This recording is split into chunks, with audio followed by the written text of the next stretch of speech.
मेरा सबसे बड़ा टेंशन यूं कह लीजिए, कहीं जाऊं तो वो वुजू कैसे होगा, नमाज कैसे होगी। अब आप बोलते हैं इधर चलो उधर चलो बोलते हैं ना, तो अब तो मैं तो माजूर टाइप का हो गया हूँ, नमाजों में तो माजूर हूँ मैं। मैं वुजू कैसे करूंगा, हर जगह बेसिन होते हैं, तो मैं यूं करके पाँव धोने पर तो अब तो रिस्क फैक्टर जैसा तिस्सा के शायद।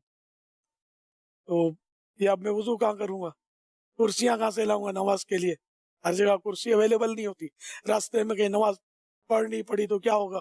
खैर, तो ये कि सबसे बड़ा टेंशन नमाज का, वुजू का, इस्तिंजा का, इस तरह का कि कहीं कोई कपड़े खराब ना हो जाए, नजासत ना हो जाए।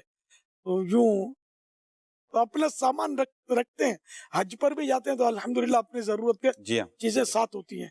वुजू का लोटा, ये मतलब बहुत साथ रखा है मैंने अपने सफर में, वुजू का लोटा, दूसरी चीजें सवाल करने से बचने का जहन काफी होता था। तो माशाल्लाह। आमतौर पे पंजाब में ये नोट किया था कि चावल उबालते और नमक नहीं डालते।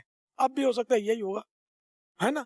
हाँ, तो अब मुझे नमक के बगैर, हमने बचपन से नमक वाले चावल खाए हैं, अब नमक मांगू क्यों। तो मैं अपनी नमक की डिबिया साथ रखता था सवाल से बचने के लिए। कि इसमें जरूरत छिड़क लूंगा, मैं मांगूंगा नहीं लोगों से। और नहीं हो, फिर नई डिब्बी आगे पीछे हो गई तो फिर फीके खाने पड़ते थे दिल नहीं करता था मांगने का।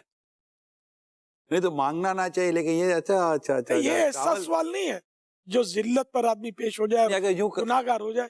यूं कर दिया जाए, मिसाल देते हैं कि जैसे कि नमक तो मांगना नहीं, कहता नमक दीजिएगा। अच्छा, आपके यहाँ फीके चावल, बगैर नमक के चावल बनते हैं। अगर यूं कहे आदमी तो अगले को समझ आ जाए कि मेरे चावल में नमक नहीं है, तो ये इसकी गुंजाइश निकल आएगी, झटका लगे, झटका लगेगा। मजा ना इसको। इस तरह तरकीब से आदमी बोले ना कि भाई हम लोग ने बचपन से ये खाया, हमारा उस तरीका ही आपका तरीका ही है, तो इनको ये भावते होंगे।